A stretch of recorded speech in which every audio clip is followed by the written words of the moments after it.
everybody. Welcome to the May Chetwynd Chamber of Commerce Power Lunch.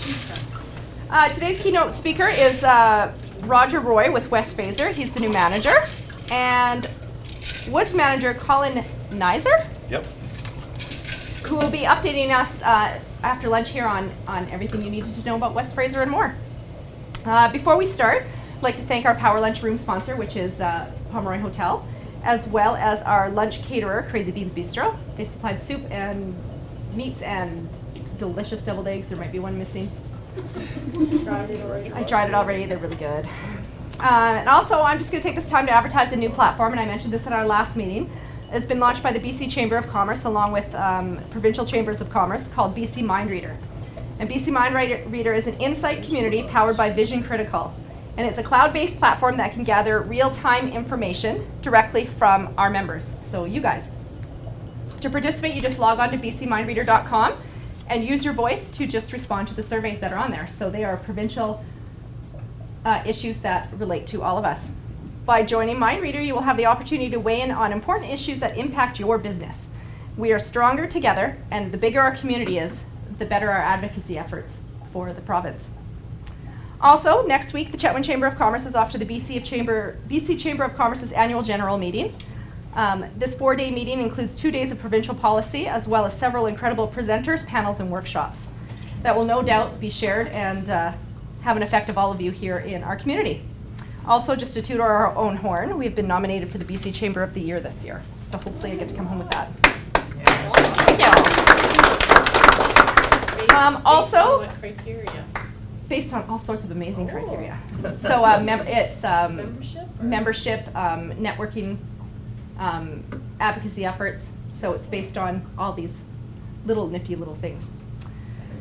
Also, this year is the Biannual Business Excellence Awards. If you get a chance, I've emailed out the survey to you, or it's a survey, it's through SurveyMonkey, but nomination forms are available on our website, as well as the Chetwynd Chamber of Commerce Business Excellence Award Facebook page. The Business Excellence Awards are going to be taking place October 20th, so make sure that you guys have lots of time to nominate businesses here in town on 5 different categories. So there's Business of the Year, Customer Service of the Year, Love Chetwynd Award, Nonprofit of the Year. Can't remember the other one now. There's 5. So, and we are allowing people have asked if they're allowed to self-nominate. And yeah, you know what? Take this time to toot your own horn. Be proud of what you've done and as a business of what you accomplished. So if you'd like to self-nominate, you are more than welcome. So make sure you get those into us. Judging will be done by my colleagues around the province. So they will be receiving the nomination forms and they will be giving their votes as to who will take home the awards. This allows for a non-biased way of doing things. I helped judge in other communities last year and it was really awesome. It was a really great idea. So make sure that your nominations are very thorough as well and give lots of good examples. And yeah, so for lunch today, everybody can just kind of line up, grab lunch, and once our speakers are ready, we'll get right down to business. Thanks. Good, I guess this afternoon, ladies and gentlemen. I have a terrific slideshow, and I hope everybody can see it, because I didn't bring my computer. So, thanks for inviting me. Just a little bit about myself. Rodger Roy. I've been with West Fraser for about 23 years or so, and I just moved from Whitecourt this week, yesterday. So anybody needs something to do, my wife is looking for some unpacking help. I moved from Whitecourt. Obviously, I was the general manager at one of our composite panel operations in Whitecourt.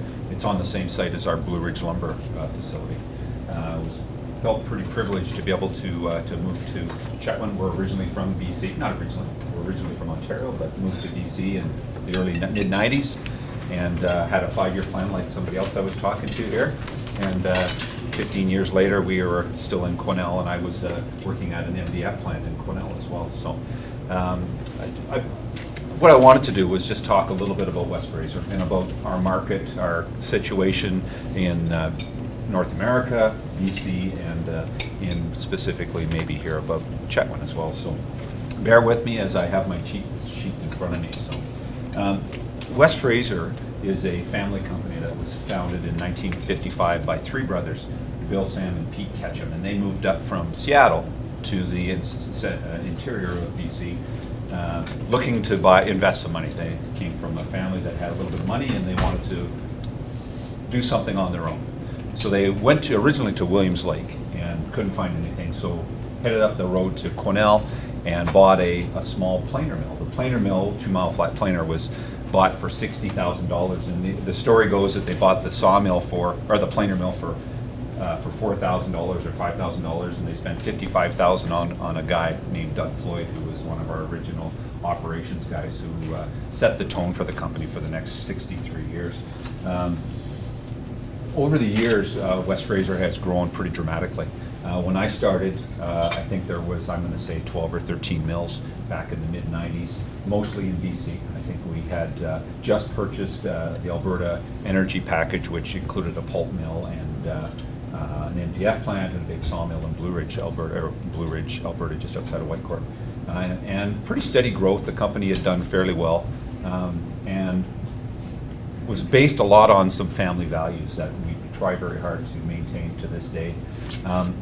From that point, West Fraser started to expand a little bit, a lot actually, and started with building some pulp mills in Quesnel. They purchased a big purchased a chemical mill, pulp mill in Quesnel, and built a mechanical pulping mill. And then kind of stayed pretty straight and flat for a few years when they invested in the Alberta Energy stuff in the mid-90s. Following that, they had some pretty major steps, and we have a big timeline for West Fraser, and it probably circle this room with all of our opportunities that we jumped on, and including a bunch of sawmills in BC and the Chasm, 100 Mile, Williams Lake. We also made some pretty major purchases. The first one was in just going to get my dates right here. It wasn't as a big of purchase, but it was very significant for us. We bought 2 U.S. sawmills down in the U.S. South, Joyce and Huttig, and that was the only operations we had outside of Canada. 2 small mills that were in pretty tough shape at the time, and we worked on them, and we had West Fraser people go down to try to look after our business for us, and we struggled in those mills for a long time. And then we're in the South U.S. down in Alabama, Arkansas. That was Arkansas, yeah. And then after that, we made a pretty significant jump in our size and our capacity when we purchased the Weldwood operations in 2004. And that was a company that was very similar to West Fraser, sort of the same values, and it was also had the same sort of assets. They had pulp mills, they had sawmills, plywood plants. We had MDF plants at the time, but very similar. And it basically doubled our plant operating sizes. And that was probably one of the most significant steps up to that point in the history of the company. From that point, we purchased international paper down in the U.S., and I think we bought, I'm going to say 13 sawmills in the U.S. And then we purchased, the next big one was Gilman, which was a company of 6 sawmills and a specialty plant down in the U.S.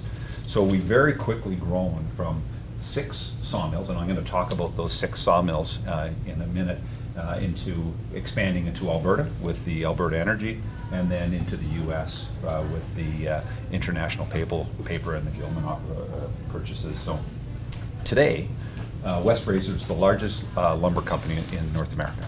We have the biggest capacity.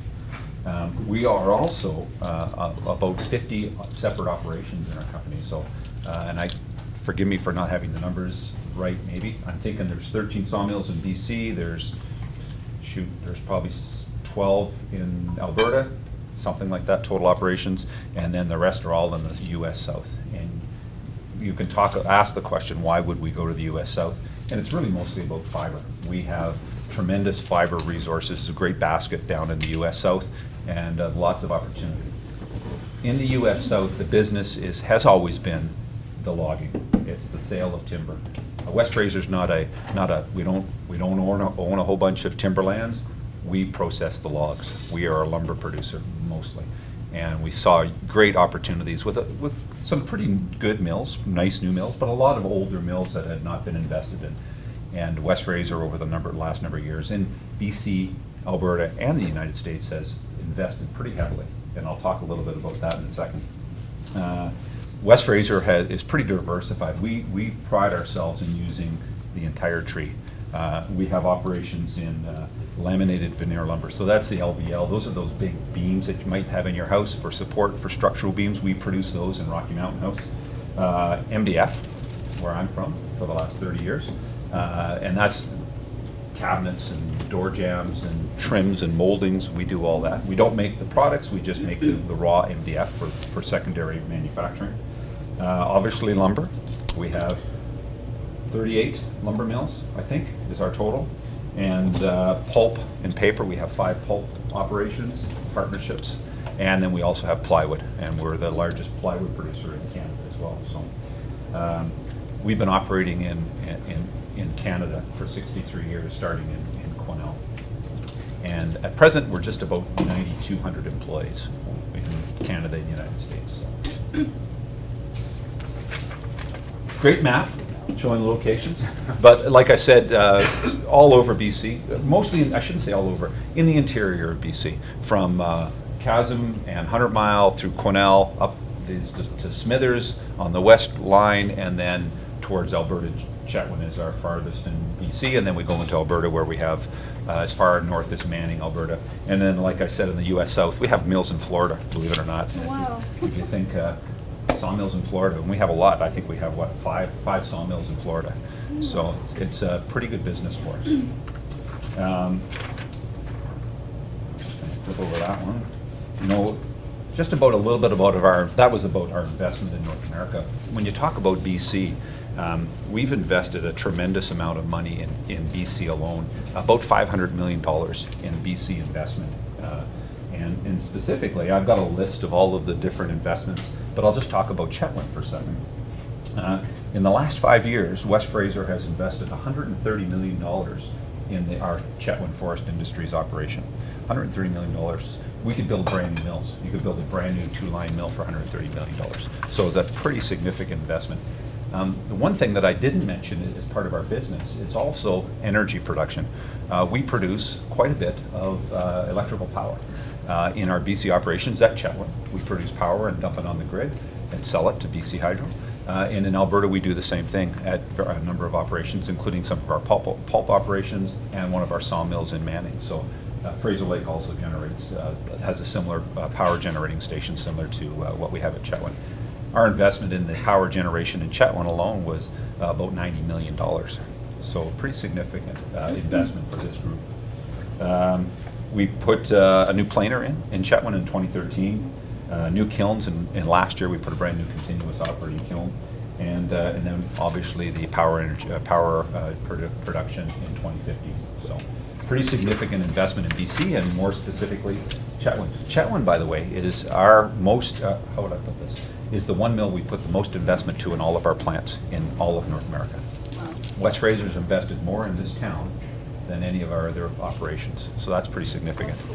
And I'll talk about that just for a second, because I'm an MDF guy. Sorry for that. I'm a panels guy. I'm not a lumber guy. I'm learning it very quickly. And but one of the things that brought me to Chetwynd, when I was asked if I was interested in coming here, was that West Fraser views Chetwynd, our Chetwynd operation, as one of the original 6. So if you're a hockey fan, we're the Montreal Canadiens. Now, we haven't won the cup. I should have used Toronto maybe, because we haven't won the cup for a few years.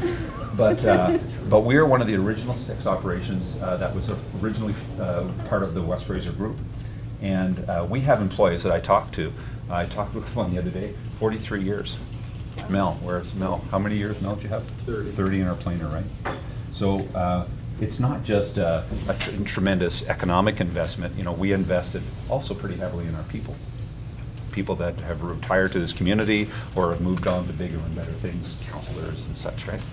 So, Chetwynd is a big deal for us, our company, and that was the one thing. We actually call them legacy mills. We have a number 6 legacy mills in our operation that are by far, I can say it because I'm not the president of the company, the most important operations in our company.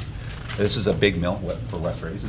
Our production line is big, and we contribute very significantly to the community and also to West Fraser. And as much as, you know, some people don't like to hear it, we're here to make money, and that's what we do. We're very successful at it, And we also, at the same time, provide, you know, a very good quality of life for our employees and a safe work environment and all the other good things that I could talk about.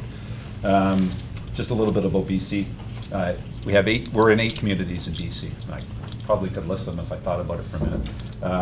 3,000 BC employees in 12 mills. So some mills, some towns like Quesnel, we have 5 mills in Quesnel, I think. MDF, sawmill, plywood, pulp, 4, because we used to have the weldwood operations too, right? Okay. Just a little bit about Chetwynd and our investment, more on our investment in Chetwynd. So there's about 250 people. Depends, we're struggling hiring, and I'll talk about that in a bit, but we're about 250 people at our operation. Our annual payroll is $18.5 million, $18.3 million in payroll in Chetwynd alone. So very significant contributor. About 320 plus indirect employees, so truckers and loggers and all of the rest of the Pomeroy Hotel, right? People come here, you know, and they stay here. That, if you add all that up. Last year, we paid about $1.2 million in provincial and federal taxes, municipal taxes. So, just to put the contractors in perspective, last year we paid about just under $17 million in contractor fees, just to contractors working for us to, you know, bring in logs or haul lumber out, one or the other, right? So, and one other small tidbit that we sometimes, we're not big advertisers. You don't see West Fraser's name in the news a lot, which is good. That's the way we like it. We donated in the past 5 years, about $50,000 in local communities investments, just donations, about 50 grand. So, and I talk about not wanting to be in the news. We are a very humble company. We are low key. We want to think big and act very small. We want to, you know, when we fly, when I fly someplace on a business trip, and I have flown with the president, we sit in coach together. He's not up at the front of the plane. So, and that's the way we want to do operations. Very humble, because we recognize the value that the employees in our company bring to us, and we're sure not arrogant about it. So the next one is a little bit more ominous, maybe. We are currently facing difficulties with the U.S. Trade, and I'm talking more specifically about the countervailing duties and the anti-dumping. Lumber markets, despite all that, have still been strong, very strong, and I would say almost exceptionally strong, probably the strongest they've been in 30 years of lumber.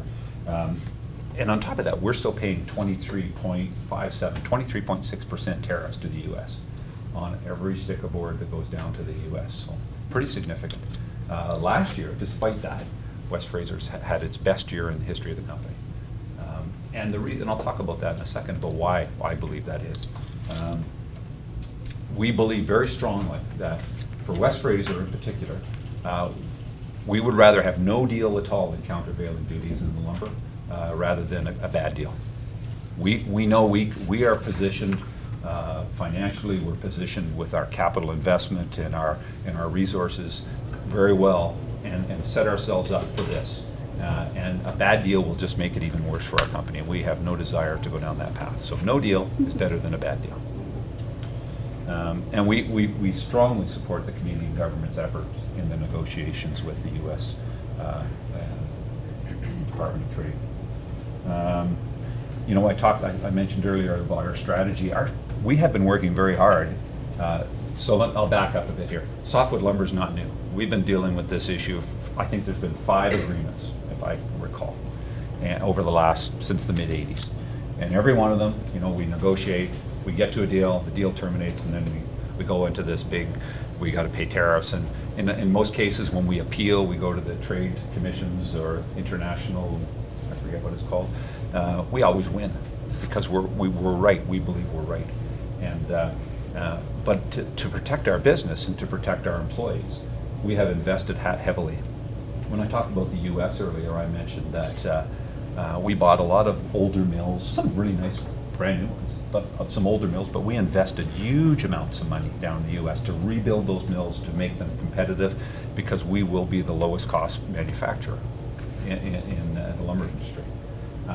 And by doing that, and by buying strategically in British Columbia and in Alberta, we've positioned ourselves very well and have been very successful because we know that we're going to solve this lumber trade disagreement, and in 5 years, we're going to be about that. And we're going to continue to position ourselves to protect ourselves from those trade issues that we have. So, let's talk really quick about lumber pricing. I don't know if anybody follows lumber pricing. I think that this table here probably follows it pretty closely. I'll just give you a couple numbers for reference. So, back in 2014, 2015, when everything was really low because of we're just starting to come out of the economic of 2008, 2009. Prices of lumber were down in the $260, $270 range per 1,000 board feet. So $270, give or take. At the end of 2017, prices were $462, $270, $462. On Monday, lumber prices hit $650. Not a good time to buy a house or build a house. Lumber prices are historic highs. And the reason is, well, there's a couple of reasons. One is that the U.S. has created a shortage in the U.S. There's a lot of manufacturers in North America and Canada that can't afford the tariffs. And don't forget, West Fraser's paying 24% almost, 24% tax. Well, there are manufacturers that have just said, we're not going to ship to the U.S., we just can't afford it. So we're coming out of a pretty significant economic downturn in the U.S. Housing starts are starting to come up, they're building, and there's a huge shortage of lumber in the U.S., created partially by the tariffs that have been imposed on Canadian lumber producers shipping to the U.S. So just 270, 460, 650. Now it's back and around, I think it's at 630 today, so very, very good numbers. So, when the economic downturn happened in the U.S. in 2008, 2009, it was around housing. It was a lot to do with financing around housing mortgages and all that stuff. But the housing took a beating. Everybody probably recognizes that. Just prior to the housing crash in 2000, and I'm going to say 7, housing starts were over 2 million houses, single-family units in the U.S. Per year. And very quickly, they dropped down to about 600,000. So from 2 million, which was a very high number, very extremely high number, down to about 600. And today, I think for 2018, and I think the forecast is around 1.3 million starts. And I think West Fraser believes that's going to continue to increase. And we're hoping to get up to the 1.5 million starts in the U.S., which is a very sound number, which is sustainable. 2 million is probably not sustainable. We know that now. So the other problem is that capacity is slowly coming back, starting to increase in the U.S. and Canada. But generally, people aren't building a lot of new sawmills. We're investing in them, trying to upgrade them, trying to improve productivity out of those mills. So the increase of lumber production is slowly rising, but it's very difficult to keep up with the increase in starts, housing starts.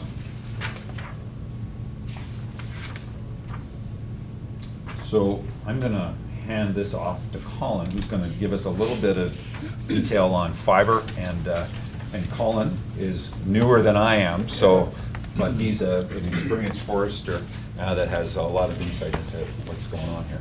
No pressure. Thanks, Rodger. So, my name is Colin Neiser. I'm the new woods manager at CFI. So, my job is to look after a team of foresters to get logs to the mill. So, everything from harvesting, road building, planning, silviculture. So, I think there's about 17 foresters that work in the office. So, my background, from born and raised in Prince George, and then went to college and university there. I'm a professional forester, and then I've basically grown up in the company. I've been with them 11 years in Hinton, 100 Mile, Williams Lake, and now Chetwynd. So I kind of moved around with the company, understand the philosophy, understand the values, lines up very closely with my own. The one thing I would say is it is a company that, it's a big corporation, but it doesn't feel like it.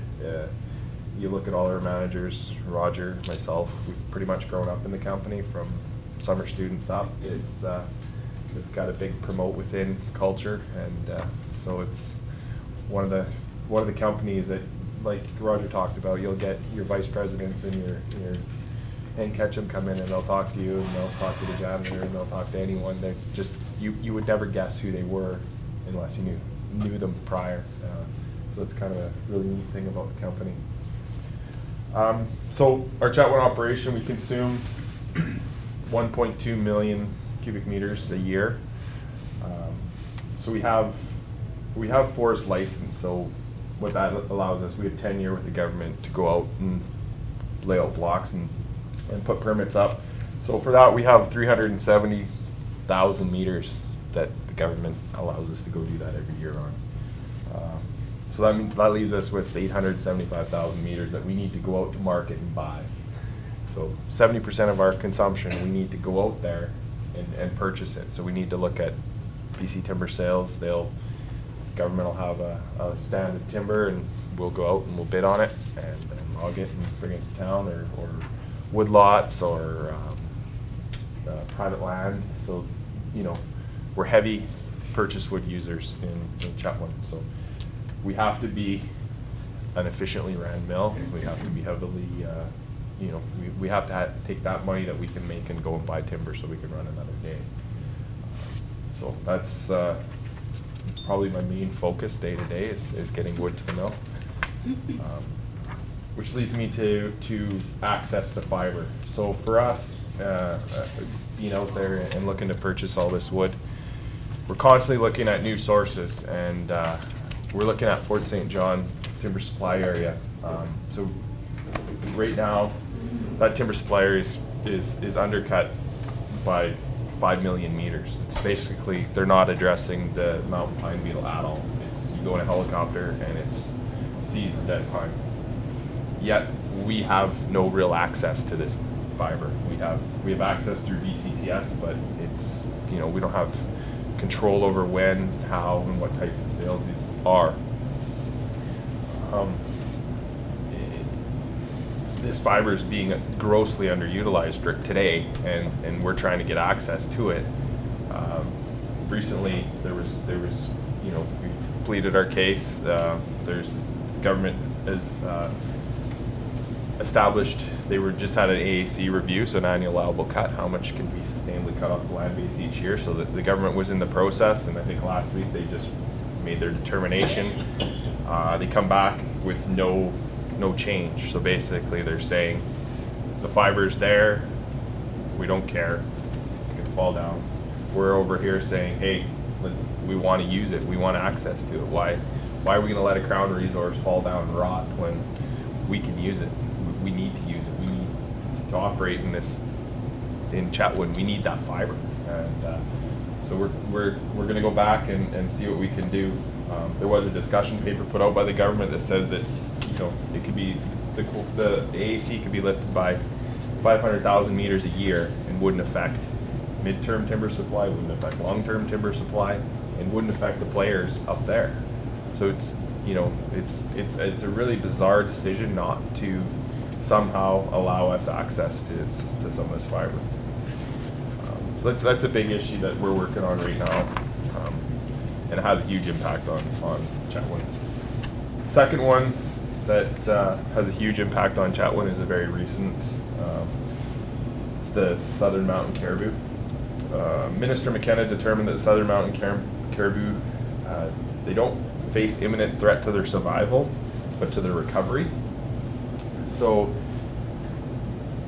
what they're looking at federally is potentially putting an order in that would to protect habitat, and if they do that, we don't know what the constraints will be within that habitat protection, but it's got potential to tie up 20-25% of the land base in Chetwynd in our TSA. So affecting us, CAN4, affecting oil and gas, affecting the mine. It's huge. That's like this is a big deal for all the industry. It's something that's we're kind of working through, industry's working with the government, the provincial government, to expand Section 11 agreements to see if we can come up with some reasonable alternatives so an order isn't placed on the land base, but it's kind of getting pushed ahead by the federal government. The provincial government has to show that they're doing enough, so the federal government doesn't put a order in place. So that one's very, it seems to be heating up. I mean, I've only been in this job for about 3 weeks, and this one seems like it's just unfolding each day. So the last Woodlands issue that I'm going to talk about is just overall trucking capacity. It's I chose trucking, but Rodger spoke to the mill. Finding employees, finding workers for pretty much every facet of our business is becoming difficult, and trucking is evident. So in Chetwynd, the other sectors, the mining, oil and gas, it has an impact here. I was in Williams Lake prior. There's not a lot of, there's a mine, but it's not impacted as greatly as it is here. What we've had to do as a company is create reloads. So what we're doing is we have all these stockpiles in the bush. We'll take a haul that traditionally we would just haul directly from the bush to our mill, unload it. Now we don't have enough trucks. We'll need 14 trucks to do that, but if we haul it to a reload, we'll only need 3. But then in the spring, you see trucks flowing today. They're coming from our reloads. So we're just kind of utilizing the trucks better, adding costs to our business, but it's what we have to do today to get our wood to town. So currently we have 4 sites in the bush, probably 75,000 cubic meters. Our mill consumes 90,000 cubic meters a month, so 3/4 of a month stocked up in the bush. And you're seeing it hauled. We also have a bunch of wood at roadsides, just waiting for road bans to come off so we can haul those in. So it's kind of an evolution. When I first started in my career, it was reloads were not viewed as, they were viewed as a big cost center and not to do. And now they're, we're out there every day looking for new ones that we can establish and get going, because we just don't see the trucking shortage solving itself. We've been in, when I was in Williams Lake, we had training programs. We were partnered with TRU to put drivers through training. It was, we'd get a few drivers each year to do that, but we're replacing 4 drivers and losing 12 or 15 a year. It's kind of, we're slowly losing ground, but that goes for everything from operators in the woods to people in the mill. What would you say, Rodger, if you 20 people short in the mill today? We're 20 people short in the mill today. That we can use. It's basically the issues I had to talk about with Woodlands. The positives about the Chetwynd fiber supply is that the wood's there. It's, I've spent a day in a helicopter and drove around extensively, and the other places I've worked, the fiber is here. It's, Rodger spoke to the investment the company's made. The fiber, you can physically go out and touch the trees. There's other divisions we have that they're fighting over every last dead stick, and you go here and there's fiber, and anywhere else there would be, this doesn't exist. So the access is a big issue for West Fraser here. The positive is it is here. We just have to figure out how to get to it. Thanks, Colin. I just got a couple things just to add on, maybe close up a little bit here. We have some obvious challenges at this operation, and getting access to lumber, to timber is one of the big ones for sure. And Colin mentioned labor. We have a hard time. We have, so there's 253 people, I think, positions at our mill right now, and we're probably short, I think it's 23 people. Just can't hire. We're going through trying with great difficulty to get people. We're competing with oil and gas. We're competing with with Q4, obviously. We're competing with the mine that's opening up. It's very, very difficult. And even skilled trades positions. You know, we're in the process of trying to hire trades. And I think that issue is the same for every other BC and Alberta mill that I've been at. You know, we're always struggling to bring in tradespeople, especially to smaller communities. So initiatives to help us do that are great. Training programs, those kinds of things would make a big difference. So that's labor, for sure, is a big challenge for us. The second thing is transportation. And you know, we've been struggling this year in particularly very bad with rail transportation, CN coming into town. West Fraser has a huge inventory of finished goods sitting on the ground in our BC and Alberta mills that we cannot get to market, simply because we don't have the rail cars available. And we struggle daily with CN. And you know, you see that CN's in the news and they talk about grain and they talk about some of the bigger industries. You know, West Fraser is a significantly big CN customer. And I think in fairness, we're treated no different than everybody else. But we have huge investments in inventory sitting on the ground that are driving lumber prices up because the inventory can't get to the market. So it's a real big problem for us. And not just rail, trucking is a huge issue. Truck drivers, truck shortages. And we're looking for different options to try to improve our situation with all modes of transportation. And then the BC timber that Colin talked about is the third one. You know, one of the things that Colin, I'm just going to finish up here real quick. One of the things that Colin said is about West Fraser, and is, you know, you get on the plane and you could be sitting right beside the senior executive of the company. He walks through the mill, or the chairman walks through the mill, and you don't even know who they are. They just look like, I should have worn a plaid shirt. Our company theme is plaid. And I have a whole closet full of plaid. My wife is not a plaid fan, but that's what it is. So one of the things we pride ourselves on is promotion from within. 50 mills I mentioned earlier, every single manager in those mills has been promoted up through within West Fraser. Every single woods manager promoted up from West Fraser. Every superintendent in our mills promoted up from within West Fraser. We do not bring in outside resources. We bring them in at the beginning, you know, when they're developing, and we develop them internally, and we do that purposely to maintain our philosophy on business management and how we work with people. So that's my spiel. That's the story of West Fraser. I hope if you have any questions, don't hesitate to give me a shout at the mill. Or I didn't bring any cards, but I think Naomi has my contact information as well. Gotcha. Okay, thank you. I've got a question right here. You betcha. Speak away. Is the tariff based on the base price in the U.S., or what is the price at which the tariff is based? Do you want to talk about that? You want me to? Okay, so the tariffs are based on, there's countervailing duties and there's anti-dumping. And I'm not an expert by far, and I don't want to say anything that would mislead or be incorrect. But it is, the root of this is based on the Americans believe that our stumpage fees that we pay are a subsidy. And based on that subsidy, they believe that we're illegally not complying with the trade agreement. And the stumpage is it's a government benefit for us that they don't have. That's the basis of the whole thing. Does that answer your question? No. Start again. Maybe my question wasn't clear. The 20.3 or whatever percent tariff is based on two parts. But it's not based on like a baseline price of lumber. Oh, it's not? They grabbed it out of the sky. Oh, how it was determined what that tariff is your question? Yeah, he's asking what. So the tariff of 23.57% is based on two components.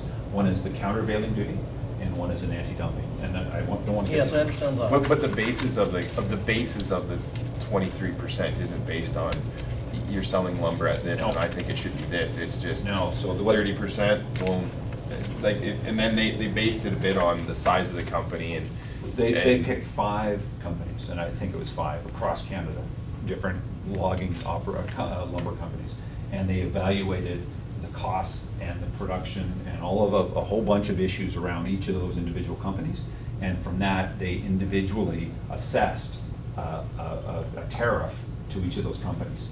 And so the individual 5 companies got those individual assessments, and then they took the average of those and applied it to everybody else. And then they had all kinds of court proceedings, and they ended up with some final numbers in January of this year. Does that answer your question? Let's leave it at that. Okay. Okay. It's not based on any sort of. No. A bunch of data goes into a black box, gets shaken out, 30% came out. There's not a clear answer as to why. And it's based on sampling of Canadian lumber So operations. when the price of lumber goes to 630, that doesn't affect the amount you pay in tariff? No. Okay, No. that answers my question. Okay, no. Is the 90 million you spent on generation part of the 130 total? Yes. Okay. So I had a question. Your mills that are in the US, Yep. what do they do with their wood? Do they use it in the US or do they send it somewhere too? Most of it's consumed in the US, yeah. It is? Yeah. Okay. Now, we do ship to Asia, to the Japanese market and a few Asian markets as well. I'm not sure what the mix is. Do you pay a high tariff when you send it out of the States too? Do, when we send it out of the States? Yeah, when it goes out of the States to No. another country, do they? No, it depends on the agreements with the individual Yeah. companies, or the countries, sorry. Yeah. I had a quick question. Sure. You talk about fiber and long-term fiber supply for Chetwynd. What I was wondering, I've been wondering about this, Clay knows what I'm wondering about, is our second growth timber. And they've been planting trees around here since Northwest Wood Preservers owned before it was Fraser. Yeah. And I'm just wondering, have you guys looked at your long-term supply and said, okay, such and such a year that we're gonna start doing second growth? Or have you even looked at that I yet? can't speak to Chetwynd, I've been here for 3 weeks, but I know in our other divisions, Cornell, absolutely. And Wood's like, they're going in and doing commercial thinning on those blocks. Cornell, they're logging a block that was planted, one of the original planted blocks. So it is happening within our company, it is being looked at. Chetwynd specific, I wouldn't have an answer to if we are, but it's a focus of our company, so I'm sure it's being done here. I'm just curious because the lumber industry's been around here for a long time and they've been cutting wood since the 50s. Yeah, between natural tree planting and professional tree planting, there's some stands that have been here a long time. Yeah, it would be a commercial thinning. There is an avenue to get it. It's just thin from below. Thank you. Great, thank Awesome. you. Thank you so much for taking time. I know it's been a busy couple of days, so I appreciate that. Yeah, no worries, no worries.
We start very basic. We do lots of edges and 3 turns and just basic skills, and then work up into the more interesting stuff, I guess the kids would call it, more of the intricate spins and jumps. So we kind of do a bit of everything with them.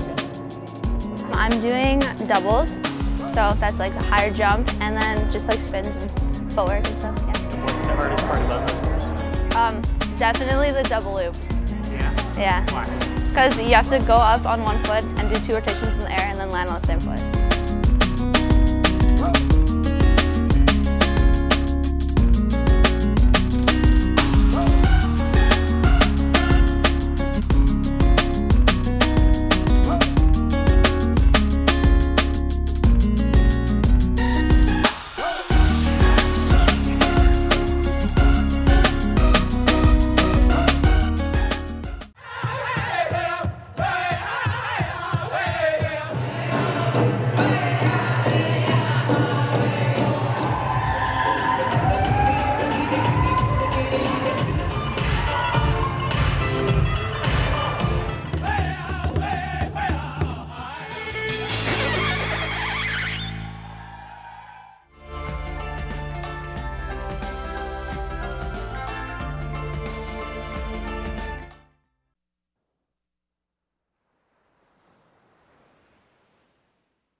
But we didn't arrive in Sudbury until 10 after 6, and of course I did not even have time to have a bath last night, so we're known as the Dirty 7 today.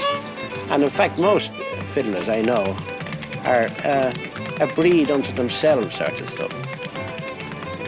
I mean, a fiddler never belch you with his fiddle. Look, I wiped more liquor off my chin than the other fellow drank. No, you want to believe that.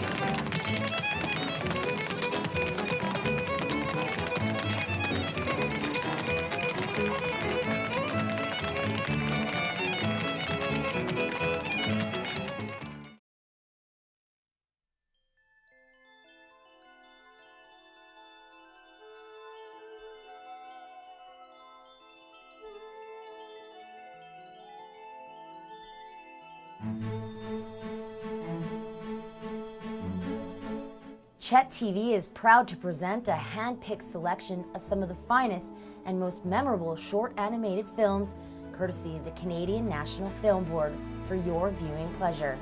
Airing every Saturday and Sunday morning on CHET TV.